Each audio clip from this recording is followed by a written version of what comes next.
Soup செய்கிறதுக்கு இப்போது நான் ஒரு பேனில் பட்டர் மெல்ட் ஆன உடனே ஃபைனாக சாப் பண்ணி வச்சுருக்கக்கூடிய கார்லிக் அண்ட் ஆனியன் நல்லா சாட்டே பண்ணிக்கோங்க. இது 2 to 3 மினிட்ஸ் ஆகும். இது நல்லா குக்காக லிட் போட்டு க்ளோஸ் பண்ணி வெயிட் பண்ணதுக்கப்புறம் இது கூடவே ஃபைனாக சாப் பண்ணியிருக்கக்கூடிய மஷ்ரூம்ஸை சேர்த்துக்கிறோம். அது கூடவே கேஷ்யூஸும் சேர்த்துக்கிறேன்.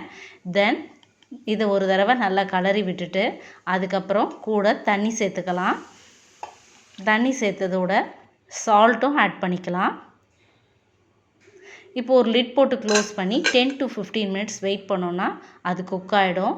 இந்த குக்கான சமயத்தில் வீட் ஃப்ளார் சேர்த்து அதன் தண்ணியோட கலர்ந்து இதில் சேர்த்துக்கிறோம். இது ஒரு திக் ஃபார்ம் கொண்டு வரும். அதுக்கப்புறமா இப்போது நம்ம இது குக்கான உடனே 70% ஆஃப் த சூப்பை ஒரு மிக்ஸர் ஜாரில் போட்டு அரைச்சி பேஸ்ட் ஃபார்முக்கு கொண்டு வர போகிறோம். அது திக்காக இருக்கிறதுக்காக இப்போ இதை சேர்த்துக்கலாம். பெப்பர் ஆட் பண்ணிக்கோங்க, சில்லி ஃப்ளேக்ஸ் ஆட் பண்ணிக்கோங்க. இப்போ சர்வ் பண்ணலாம்.